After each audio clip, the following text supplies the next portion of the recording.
Hey guys, welcome to WIP Studios, and today we are gonna unbox our Warhammer Underworld Nightvault that has just been released today, and just a sneak peek. If you bought it on release date, you'll get this. I'll show you guys a little bit more later, and let's get into the box first. Alright, let's go!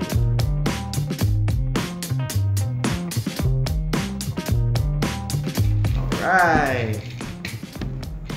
As you can see, this time around in Season 2, it features the Nighthorn and the new Stormcast Sacrosanct Chamber. Alright, let's see what's hiding behind the box. Okay, the first thing, we get a fresh new rulebook, which is cool.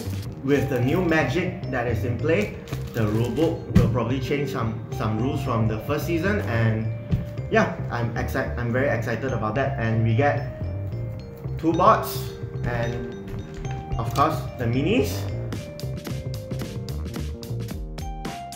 As in Shadespire, only 1 sprue, and we get all 7 of the models. This is 1 sprue but only 3 models. And some dice, this time together with some magic dice, and of course our card pack. This is for the Stormcast, this is for the Nighthorns, and some extra cards. And we have the sample chapter of the Shadespire Mirror City, which is a sneak peek of a Black Library book, which, yeah, if those that are interested in the lore, I would assume this is a good pickup. And we have some baggies for the tokens, and I assume the cards. And you have as usual, GW will always promote their main game, which is AOS, and yeah, with the new release.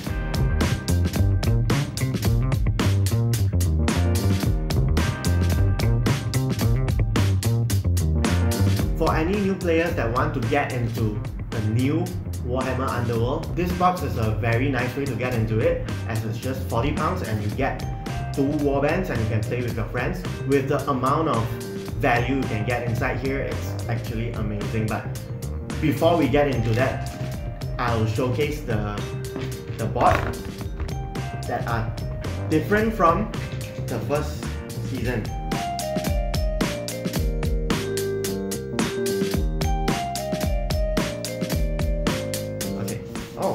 Alright, before we get into the box, we have some new objective tokens, which is totally different design. As usual, your glory tokens, your wound counters, and your turn counters, and yeah, all different design. And like I mentioned, lethal hexes, this is something that is not featured in the first season, and together with this scatter token, which is totally new, and I'm so excited to play the latest season. And let's take a look at the board. And yeah, okay, as you can see, the new board features lethal hexes,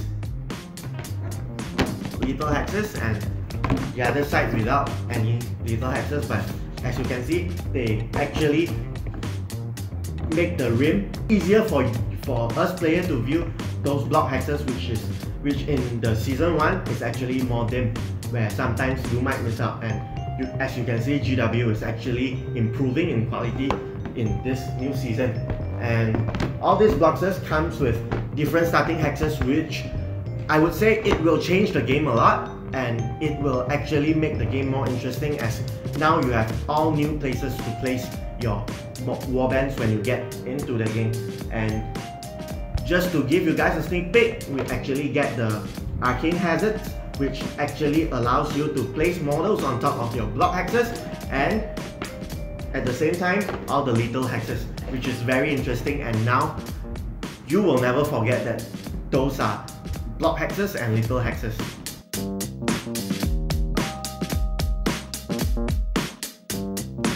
Now that we talked about the board, let's look at the models, right? The models here are all push fit, so no glue required, all easy to build, and I will build them up and tell you guys more about the models later on. And before we go into other models, I'll showcase you guys the dice that are totally different from the core set. And how do you get it? The way you get it is to go to a Warhammer store or your local trade store, and when you buy it, if they have the stock, you might get it. We get ours by pre-ordering and buying the box on the launch day. And as you can see, the dice, this is the core set dice where they are the standard. As you can see, you will get 5 attack dice and 3 defense dice as usual. And this time you get 3 extra magic dice, and same goes to the pre-order dice where it's 3 defense dice and 5 attack dice, exactly identical. What's the difference is the design is totally different. As you can see, it's a bit frosted and it looks so cool to me, and you get it along with the dice pouch, which you can place all your dice inside, and you are ready to play anytime. Alright, now let's get into the arcane hazards and let's open it up.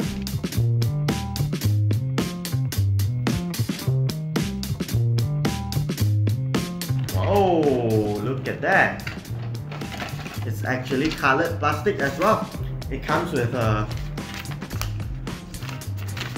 building instruction, which is pretty easy, and it looks amazing at the first glance. Look at how they are sculpted, the chains and everything, and it actually fits towards the board that you play, and it gives a lot of immersion, which why not, right?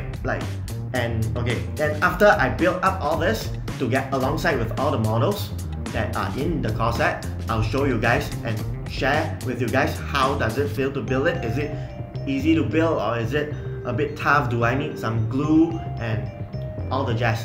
Okay, so before we proceeding into building it, I still have a playmat to showcase to you guys, and I'll tell you guys more about it.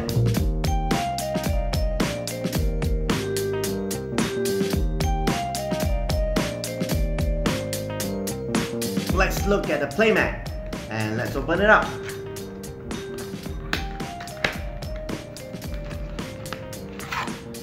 Whoa, look at it. It feels a lot like a mouse mat. I would say it's a mouse mat material. It looks like a mouse mat. It can be used as a mouse mat, and I think it's like any material that GW use on their game mats. And before I go into it, as you can see, this is a very nice mat that you can place your cards on, and it kind of protects your cards. And this is for your objective. After you score it, after you discard it, you place it here. This is for your gambit and your upgrades. After you score it, after you played it, or you discarded it, you can place it here. Same goes to your glory token, before use, after use. This is your turn action. All of this, it's very handy so that you keep tracks of what you're doing, and this of course is at which round that you're playing. As we all know, in Shadespire or Nightvault, it's gonna be a 3-round system as the old rules. And yeah, the only complaints I have on this mat is that they folded it in a little box like this, and when you open it up, it kind of have the fold lines, but I guess after you use it for a couple of times or use some books and stack on top of it, the lines will be gone. But yeah, I would say if you're really into Warhammer Underworld, this is something that you must get. I mean, it's quality of life and it just feels nice to have it. So next, I'll be fixing up all the models and I'll show you guys all the models next.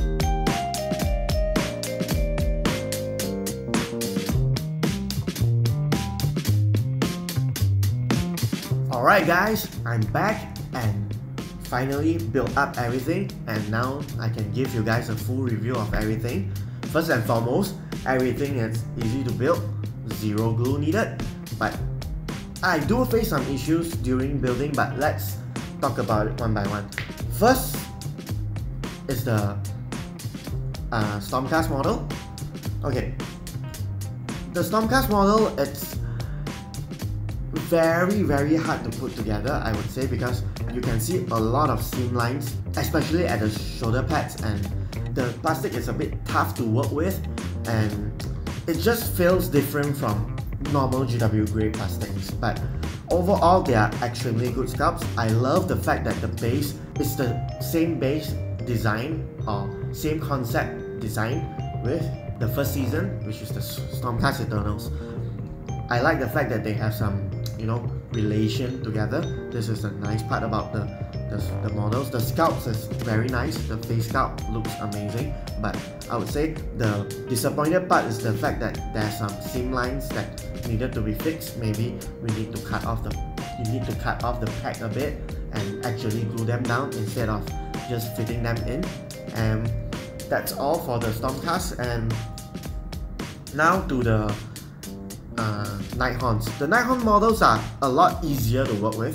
They are a lot softer, and as Nighthawns be, it's gonna be a little bit more fragile than other models. But I would say they don't have that much problem than the Stormcast, as some of the chain wraps are actually a model and a base, so there won't be any seamline problems and there won't be any gaps in between the models. But I would say all in all, I would rate the Nightvault models easier to work with than the Stormcast model, and they're actually quite dynamic and everything, and of course the sculpt is amazing as GW always. And now it comes to the Arcane hazards, which is the block hex and the lethal hexes. Okay, this, it's a bit of a 50-50, I guess. Some of it, it's a one pack thing, and just like the Nighthaunts, this is just a one part thing, so it fits nicely, and the sculpt is actually pretty nice. But some of it is a bit weird, like this model. It's actually sculpted in the front, which is very nice, but at the back there's no skulls, no nothing. So looking from the back, it just doesn't look that good, but the front part, it's actually quite nice. And this is my personal favorite, this little fire pit or brazier. It's very nicely sculpted, and if you guys painted it with OSL and everything, I would say this would be the highlight of the whole box. And yeah, this is my review of all the models. I would say I would prefer grey plastic, but of course it will cost more. But I would say all in all, I would still recommend getting it. But if you guys really don't like the seam line, the mold lines, or the gaps and everything, you guys will need to put in more work to make sure the model is nice. But if you don't really care about it, if you want speed and everything, it's easy to build. You don't even need glue, you just fit them all in.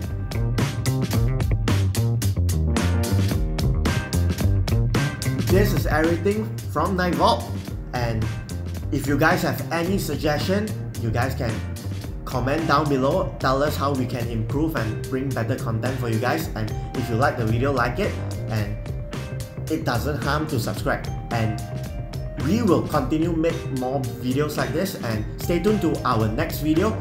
In that video, we will do some battle reports on the new Nightvault, and we will see which deck is better. We'll go more in depth into the strategies and how does it fit into the first season and with all the cards. And yeah, see you guys next time.